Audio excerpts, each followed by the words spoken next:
Well, thank you so much for that kind invitation, or the kind welcome. And thank you all for being with us. We know that everybody is very busy in your day-to-day lives, and so my desire is to make this as useful a time as possible for you. And we certainly hope that you leave here with perhaps more insight into the Canadian economy, our view of the world economy, and how faith interacts with that as well. I want you to feel as comfortable as you possibly can be asking questions. I have, and I say this in all humility, delivered hundreds of presentations across Canada over my, I guess, 35 years in doing what I do, and I never know what questions I'm going to receive from the audience. Nobody sends them in ahead of time. I hear them for the first time where they're being asked of me, and I've had to answer many tough questions over that period of time. So everything is permissible in terms of a question. If I'm not able to answer the question, I will tell you that. But I will do my level best to give a perspective on this. I believe that for a prolonged period of time, there has been obvious uncertainty in the world economy, and by extension, the world geopolitical situation. And my particular bent is that the economy is what has taken our geopolitical situation and changed it. So the context that I put this in is that when 2008 happened, until that point, generally we were all believers in globalization. We were trying to knit our economies together.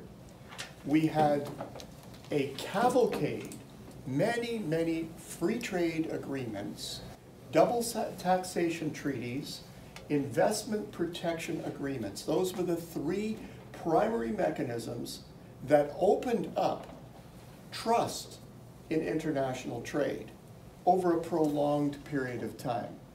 I'm very happy to say that Canada was a pioneer in this with the inauguration of the initial free trade agreement with the United States. And as a small open economy, a great beneficiary of freer trade. So we have been advocates for this. But something happened in 2008, and the way that I characterize the sea change that happened at that time was that when the financial crisis occurred and the economic crisis followed hard on its heels, we turned from a general approach of globalization to neo-protectionism. And this is why. When we were compelled to pour very significant stimulus into our own economies, we said to ourselves, we want that stimulus to stay within our boundaries. In a globalized world, that's very difficult to achieve because, of course, we have greater import and export flows, what we call leakages in our economy as a result of globalization. We didn't want that stimulus to leak out, particularly because that stimulus was very significant as a share of each of our national GDP. So what do we do about a situation like this? Well, some of the greatest beneficiaries of globalization all of a sudden became the greatest protectionists in the world. I remember a very famous statement by President Sarkozy in France. He said, French corporations understand that if you want to fire people, if you want to lay off people in your organizations, you must do it in your international operations. And any of us who know anything about how globalization works realize that they don't do in those foreign installations what they do inside of France. It's an integrated whole. You need the whole thing for it to actually work. So that kind of directive doesn't make sense. The corporate side didn't know what to do with something like that. But one nation after the other, I don't want to pick unfairly on France, because some of the greatest beneficiaries of globalization all of a sudden became some of the greatest protectionists. The United States of America, China, many European countries saying, we want to keep as much inside as we possibly can. So where does that leave us now? Well, we had a period of very substandard growth for a long, long stretch of time that has caused us not just to question globalization, but to question the institutions that we have spent generations putting together that give us the system that we understand right now. And one of my key concerns is the loss of faith that we have had, that we have witnessed in those institutions and in the mechanisms that we believed in until a change in the world economy caused us to look inward and reverse the process. And my own particular view of this is, as Ms. McLean has said, we misunderstood what globalization had actually done to global growth. What happened to global growth was, because of globalization and freer trade, it gave us more capacity to grow and enabled the world economy to grow for longer than it had before. So instead of having a business cycle that lasts for 10 years, we now have a 20-year business cycle. Now, what does that mean for us? It means we have longer periods of growth. It means we have greater periods of excess at the end of that period of growth. Human psychology causes us to do things that we call irrational exuberance at the end of a business cycle. And as far as I can see, that period of irrational exuberance lasted somewhere between 5 and 7 years. That's normally as much growth as we get in a cycle. And we had a bubble that lasted that long. So when the recession happened, we knew it was going to be a big one.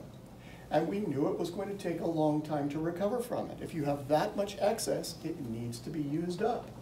5 to 7 years of excess, possibly 5 to 7 years of getting rid of that excess, and then restoring ourselves to a normal growth path.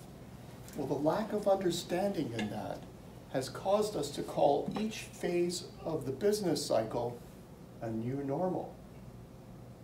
Have you ever heard that phrase? That's the way we think about things. And it's not a new normal at all. Each of these things that they call a new normal is actually an exaggerated phase of a normal business cycle. Now, if we understand the world economy in that context, all of a sudden we have a whole list of strategic objectives that are very obvious and that are in line with that. We have a whole range of policy objectives that we can pursue.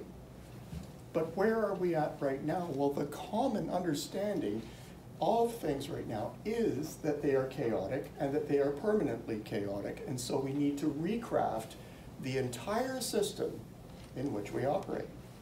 I couldn't disagree more. I think we are missing the fact that there are certain things that have not changed and that will continue as they always have, although exaggerated. Understood in that context, it changes the way that we actually operate. Now, many nations are represented around this table. We all want to be prosperous. We want to be mutually prosperous. But now, we're left wondering what is going to ensure that prosperity as we go forward.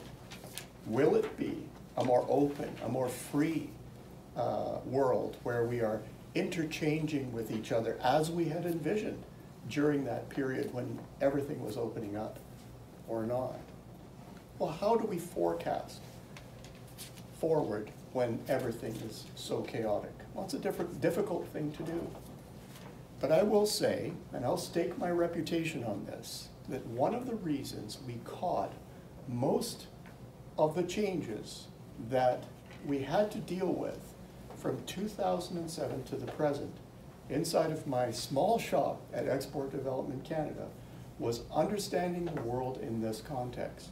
It enabled us to forecast with accuracy. So we called the 2008-2009 financial crisis ahead of time.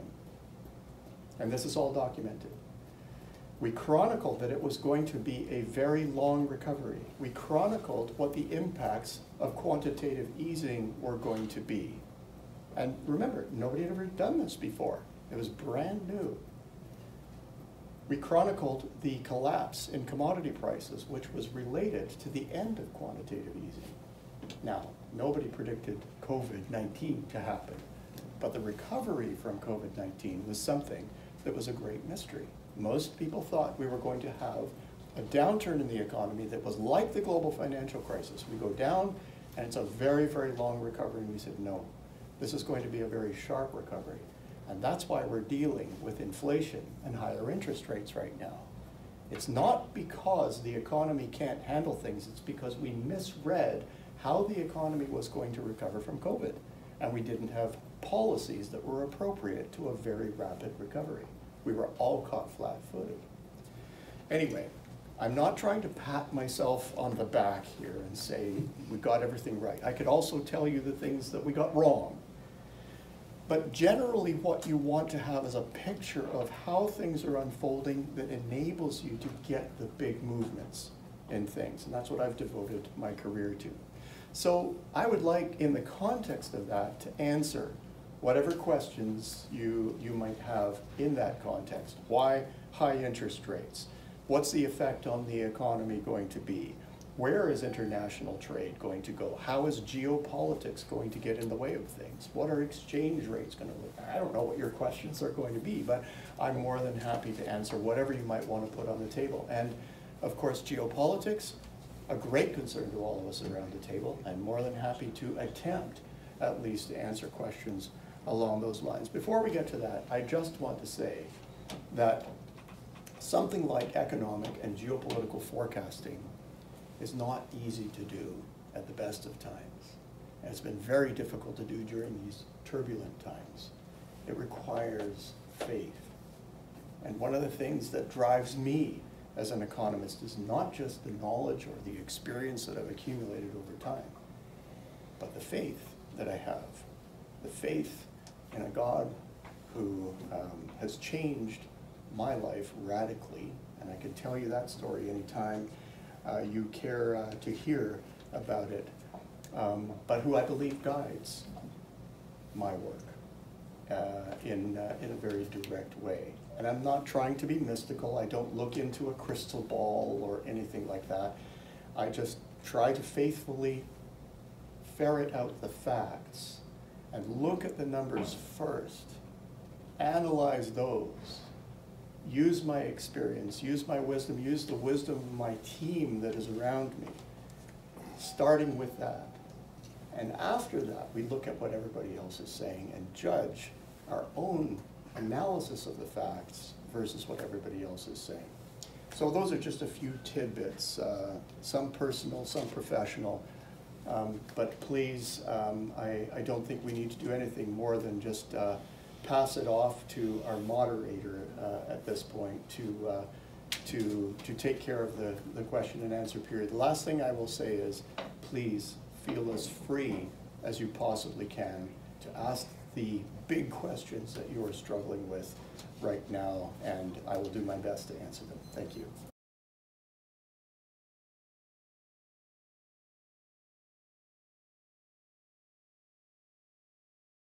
So a couple of key features inside of this budget. One, we are not now going to have a balanced budget in 5 years, and it will be interesting to see how over the next few days financial markets react to that, because the COVID period of time, like for many economies, was very expensive for Canada. So we went from a debt to GDP ratio that was somewhere between 80 and 90%.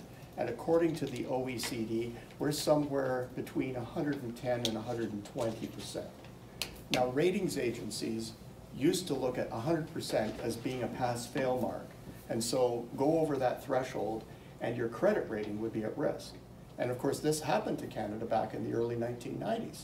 We didn't even get to the 100% debt to GDP threshold, but we were moving quickly towards that threshold, and we lost our AAA credit rating at that time. So we're above that threshold now. So that's one key observation about that. Has that put Canada at risk? Now, the only reason that Canada's not being singled out here is that the COVID period of time, of course, caused all of our fiscal deficits to rise and our accumulated debt to rise as a share of GDP. So the whole world is dealing with this. And that should be comforting, because if we've all moved beyond a threshold that ratings agencies were not comfortable with, then collectively we're all in a bad situation. And so it'll be interesting to see how that plays out. So that's observation number one. We are not going to balance our budget in 5 years. And as recently as last October in the economic statement, that was still a principle. Second observation is this is an expansionary budget. So the deficit will be larger, and the stimulus that's coming into the economy on net will be larger than was predicted last October. And this is hitting the Canadian economy when we are bumping up against capacity constraints. So on the one hand, we have monetary policy that is trying to quell inflation, and on the other hand, we have fiscal policy that is continuing to push the economy further at a time of economic duress. So that's a second observation. I would say a third observation is very plain, and that is that this current federal government's imperatives are very firmly stamped on each of the spending measures that are actually included in this budget. That almost goes without saying. Number 4 is my final observation of the budget, and if you have questions about some of the details, I'm more than happy to handle that. But number 4 is that I believe, if I may say with all due respect, that this budget has probably missed the greatest growth opportunity that Canada has at this point in time. And of course, it's economic growth that enables us to pay for all of these things that are inside of a budget. But the thing that was missed is partly due to, I guess, what my perspective is on the world forecast right now. I'm not a doomsayer when it comes to where the globe is going at this point. I actually believe that the United States and Western Europe have strong basic fundamentals. And these are anchored in the fact that growth was substandard for so long following the global financial crisis. If you underperform, that means that you have pent-up pressure inside of your economy that has not been realized. And I think this is obvious in the United States in housing markets. It's obvious in consumer spending. And those together account for somewhere between 70 and 80% of US GDP. So it's very important to know what's happening in the consumer and the housing sectors in the US. The housing sector is also a very important leading indicator of economic activity. And if it's pointing upwards, generally the rest of the economy follows that. So what's true for the United States inside of those metrics is also true for Western Europe. Well, the United States plus Western Europe, that's 45% of world GDP. And if those engine economies are actually in a situation of pent-up pressure, they're ready to grow, they're ready to have the recovery that they never saw in the post-2008 period of time, then most of the rest of the world, which is largely export-oriented, will benefit greatly from this. And I include China in the mix as well. Primarily still an exporting economy, as much as they try not to be, primarily still an exporting economy. And so if that's the case, the engine economies and those that benefit from those engine economies are set to do very well. And Canada is among 4 or 5 nations that are exceptions to that rule. We have very weak domestic fundamentals here. So does Australia, so does Denmark, so does Sweden. But there aren't very many other economies. Sorry, Denmark, Sweden, Australia, Canada, yes, I got them all, are weak. And that's a long story. I'm happy to tell it if somebody else wants to ask that question. But generally speaking, that's my view of where it is that we're going to go. Well, what the budget then missed was the fact that if the domestic economy is going to be very weak, do you actually want to focus on keeping a bubble inflated, or do you want to go to the export sector and do something for that? Because that's the sector that has the greatest growth opportunities as a result of the strong external demand that we see. Now, not everybody believes that that strong external demand is there. That's a distinctive of my forecast, but I hold by that based on those fundamentals. So anyway, those are my 4 observations, Daniel.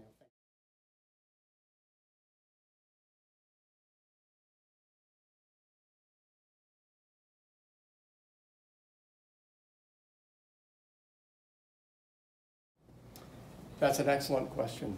Thank you, Excellency, for giving me the opportunity to address that. I was hoping somebody was going to ask that question. It's not an easy question to answer. The basic answer to that question is, those statements can be made. How are corporations going to invest?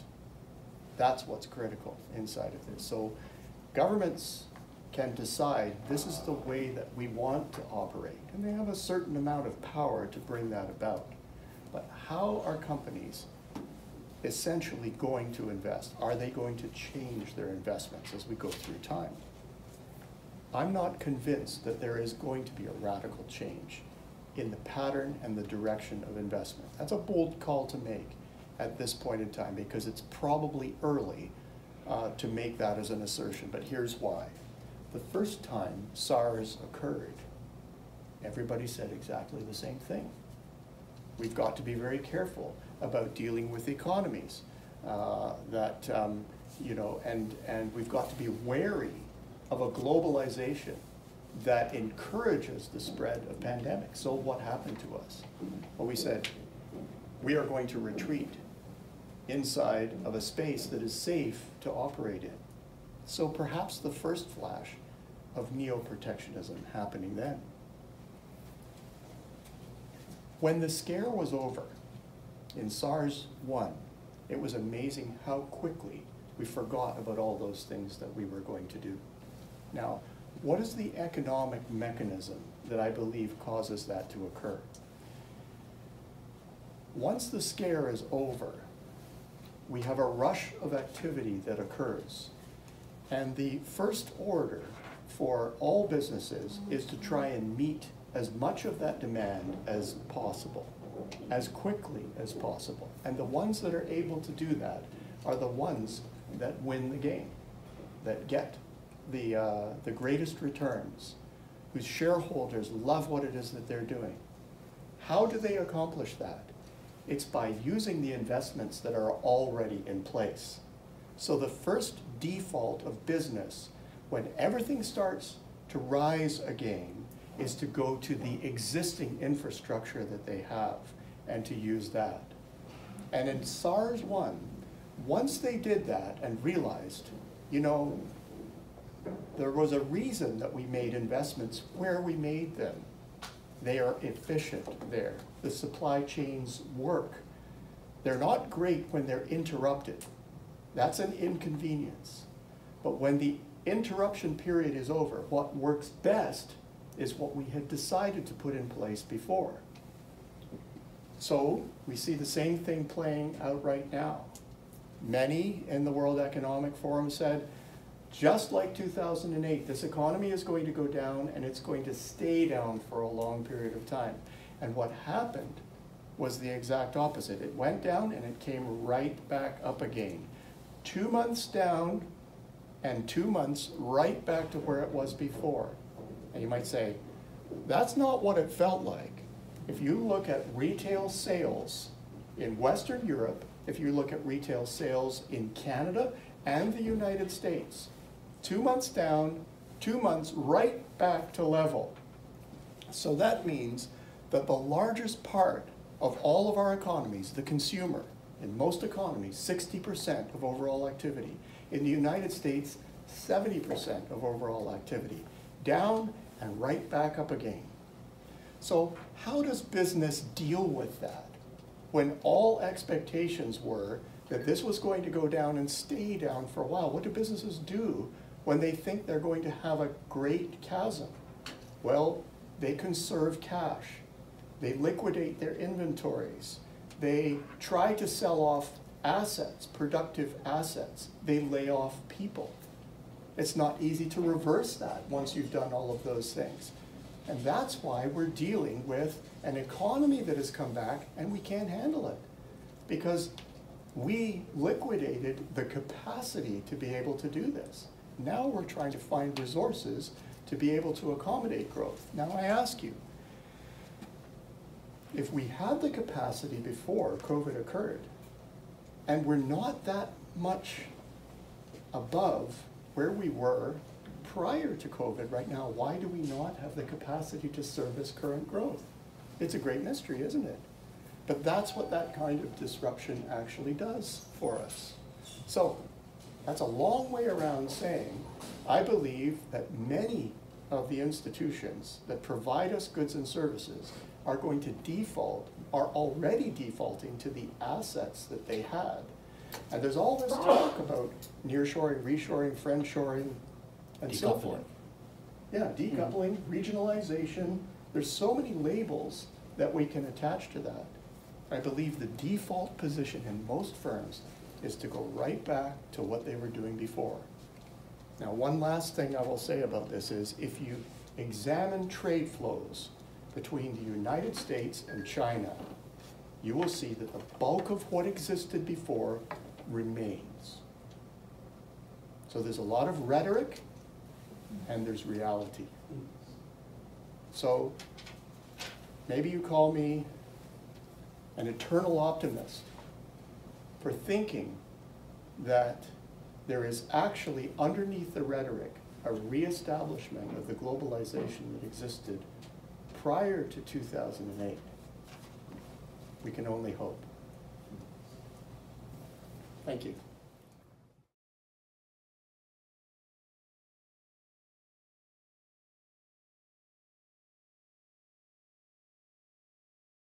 The short answer is, I believe it's a moment.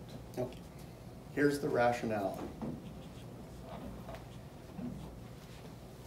Much legislation was put into place post-2008 to ensure that systemically important institutions were ring-fenced by an oversight process that ensured that on an ongoing basis, assets and liabilities were appropriately managed and matched inside of institutions. So we all know that. So we have a regulatory structure and an oversight structure that we didn't have before. Now, the problem in the United States might have been averted if there hadn't been a change to Dodd-Frank legislation, because the Dodd-Frank legislation, as initially enacted, covered institutions, every institution that had over 50 billion in assets. So Silicon Valley Bank was an institution with just over 50 billion in assets and would have been subject to an annual review of its assets and liabilities. Had it been subject to that review, there is no way that they would have been able to operate for as long as they did without a chief risk officer. That would never have happened. And so I'm not saying that the problem would have been entirely averted, but the oversight into the matching of what they were doing would have caught that before it actually got into place. So we have the confidence that systemically important institutions are still covered by that legislation. The difficulty is, what have we done to the confidence of the average person in this system? So we all know that when interest rates rise and the yield curve inverts, the banking model is gone, because banks borrow short and lend long. So if they're lending at a rate that's less than what they're borrowing at, that's a big problem. And so everybody out there can see, well, there's a change in the situation. So that's always going to be a difficult situation for all banks. And when depositors worry about, how this is going to play out for them, well, of course, All it takes is one or two people to get nervous about this, to go public about that, and everybody just wants to make sure that their money is safe, and of course you have a bank run. That's why when you have a problem, you deal with it immediately. You deal with it over the weekend. You don't let the markets open up again before you have a solution to the problem. And my express belief at this point in time is that was learned in 2008. And so the playbook is being followed very closely. So it wasn't just Silicon Valley Bank, it was Signature Bank on the same weekend. Okay, you've got the same problem, we can see that this is happening here, we're not even gonna let you try. You know, you're out of the picture right now, and we're going to take over. And there are a few around the edges as well that are also being looked at. There's always going to be financial institutions around the edges, and particularly those ones that play in the riskier space. I would say one of the advantages though, in the US economy is that if you're doing something risky, you do have access to capital. Venture pools of capital, you have banks that play on the riskier end of the spectrum. I wish we had more of them in Canada. I think the world would be a better place if we had more financial institutions that were willing to take on particular kinds of risks and manage them appropriately. Silicon Valley Bank was doing some unique things that were uniquely bad that most institutions are not doing.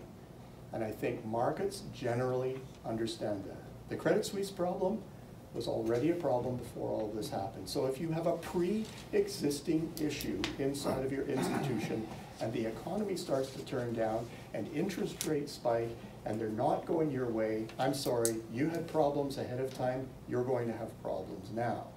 The important thing for a large institution and a storied institution like Credit Suisse is to find a big enough buyer to be able to deal with all of that and to move on. And we've seen cases where that has been very successful over time. So bottom line is, I believe we have ring-fenced the problem right now. I do believe in the fundamental strength of the world economy, which is the greatest rescue for a banking system. If that is actually the case, then we get to go forward. Final thing I will say is, with that fundamental strength in mind, why do we think that Fed Chairman Powell is having such a difficult time reining in inflation? Well, it's because he has a fundamentally strong economy. There wasn't a bubble ahead of time. If the bubble had actually burst at this point in time, no problem dealing with inflation. But if you're actually trying to get interest rates up to a neutral rate that guarantees that this fundamental growth can continue in an appropriate way, that's very different to trying to engineer a soft landing in the economy. It's almost like you're trying to engineer soft growth in the economy. It's a very different exercise, and that's what I believe the struggle is there. But it's all for the right reasons, and inflation actually is going the way that it should be going at the moment. I can give you some technical evidence of that. But that's, you didn't ask an easy question. You know, that's a very tough question, but that is probably as succinctly as I can deal with a serious issue like that and give you my perspective on it. So I hope that's helpful.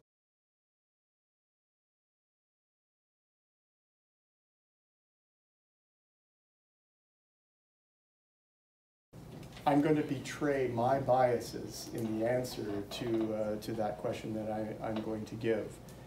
I believe the causality between the restoration of confidence in our institutions does not start with a public relations exercise in the offices of each of these institutions. The cynicism is already there. So if they're out there blowing their own horn, as it were, you know, talking about how good they are, they lose credibility because they're talking about themselves. There's an age-old proverb that says, let another praise you and not your own lips. You know, that's far more credible if somebody else is singing your praises. Now, how do we get around to that point? Well, here are where my biases come in. The undermining of confidence in these institutions is related to the substandard, very directly related to the substandard performance of the economy. First of all, the failure of the economy and its financial institutions and the near collapse of all we know about the fractional banking system back in 2008. A huge undermining of confidence. And of course, when that happened, a story that I like to tell is, imagine you have a lengthy educational career and you graduate, and you just happen to be lucky enough to graduate in 2008. And somebody like me comes along and says, I'm a forecaster, and I know this is going to be a hard time. Just wait 5 to 7 years and you'll be okay. People say, 5 to 7 years? That's a huge chunk of my life. That's an even greater chunk of my working career. What am I going to do for those 5 to 7 years? How am I going to exist? I'm going to live with mom and dad? I'm going to be saddled with all of these student debts for this period of time? I'm sorry, but that is too high a price to pay.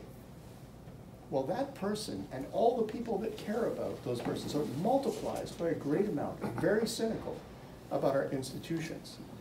And I believe that that is key to understanding why we're all dealing with populist movements in our country. It's not just social media. Social media has to have an anchor to talk about, some bone of contention that everybody shares.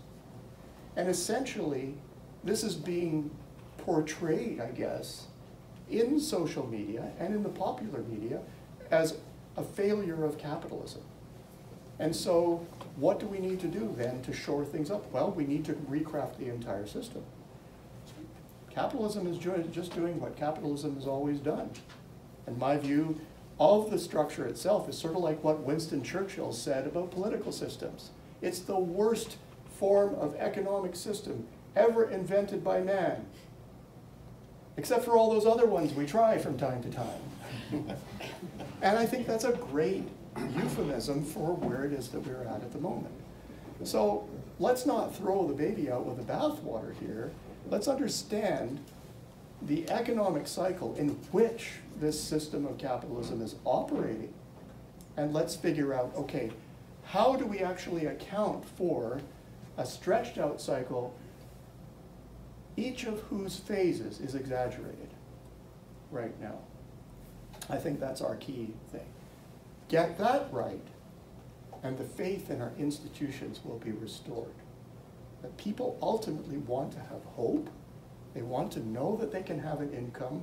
They want to know that they can have the essentials of life, and maybe something on top of that. And there's an entire generation around the world, principally in Western markets, that don't believe that that's possible anymore. And they simply don't have faith in the economic system, and they don't have faith in its supporting institutions. So that would be the magic wand that I would wave over the situation right now. It's simply communicating what has happened, putting it into context, and saying now is a time of rebuilding. If that's the case, and if I'm right, and our cycles are exaggerated, we've got a lot of years of growth ahead of us yet. We're not staring a recession in the eyes, in the face right now. And I firmly believe that we have that kind of potential going forward. So thank you for a very good question. Not an easy one to answer.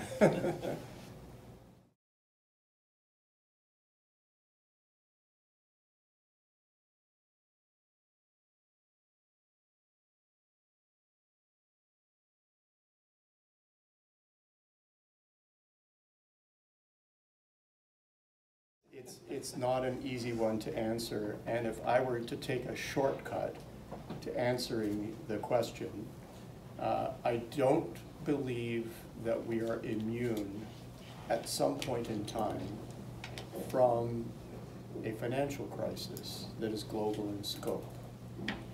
The integration of our financial systems means that we have, all things else being equal, a greater vulnerability to systemic risk. That's why we took measures in 2008 to increase transparency inside of financial institutions to avert that from happening. What we have seen in the interim is a wholesale increase in government debt worldwide. And we're not exactly sure how that's going to play out. And I don't want to be apocalyptic, but I'm going to say this much. There is an increased probability that we have a sovereign insolvency issue within the next 10-year period of time. Okay, so economists make assumptions. Let's assume I'm right in that. And of course, nobody around this table, including myself, wants that to happen. But we know that we are far more fiscally vulnerable now than we were prior to COVID, by many degrees. So if the probability has risen, then let's just assume that something happens, and there is a domino effect among sovereigns that's very hard to solve, and it causes a crisis of confidence. That's a moment where the global financial and monetary system needs to be re-architected. Now we know that that re-architecture is happening now, because with the advent of cryptocurrency and blockchain financing, we have a new technology in monetary management that actually, on balance, works reasonably well. Technically, central banks govern their management of monetary systems by algorithms that they have worked out in, for all intents and purposes, a more analog way than cryptocurrencies now do, in my understanding. Central banks are so impressed with the functioning of digital currencies that they are working together as a unit under the Bank for International Settlements to create CBDCs, central bank digital currencies. What's that going to do for the world? Well, in a situation where we have a crisis, let's say, a sovereign crisis that's pretty endemic, the institution of such a system causes there to be a more holistic governance of the monetary system around the planet that arguably, at its limit, could achieve world peace. Now, that's the subject of a PhD thesis, and I know you don't want to sit under a dissertation this afternoon, but that's the best that I can do to say, out of a crisis will come a system, I believe, where you can capture every or almost every transaction that happens around the world in real time. Okay, so allow me to be space age for a second and sort of dream that this is the new reality. What then does that do for all the schisms that we see in international trade?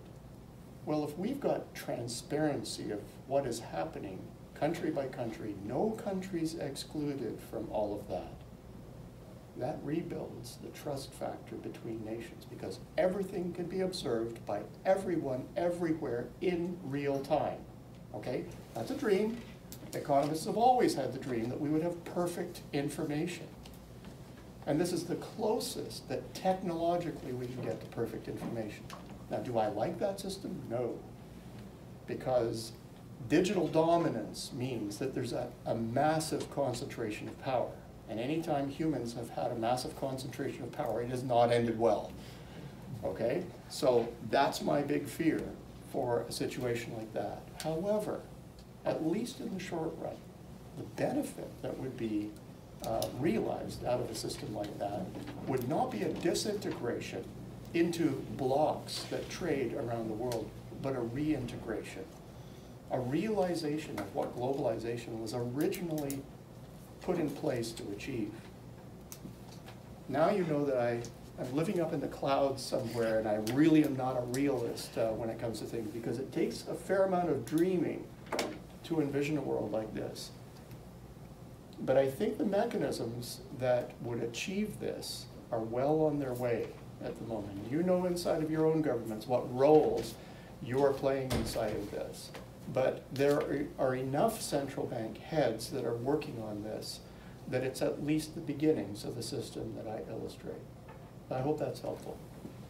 That's just some futuristic thinking. That's what I'm paid to do. So, you know, I might be way off, but that's the best I can do. Incidentally, just so you know that I'm not completely off my rocker, I shared the same thing with they may not be comfortable with me saying this, but it was a very happy occasion. We were having a dinner with the Board of Directors of Export Development Canada, and they asked me these questions. This is how I answered it, and they didn't fire me. Before the pandemic. Before the pandemic, yeah. And they said, one of the questions, the last question that was asked, okay, that's a really interesting system. When? And that was a very difficult question to answer, and I had to think on my feet, and I said, we are one crisis away from the institution of that system. And that, thus far, that prediction is correct.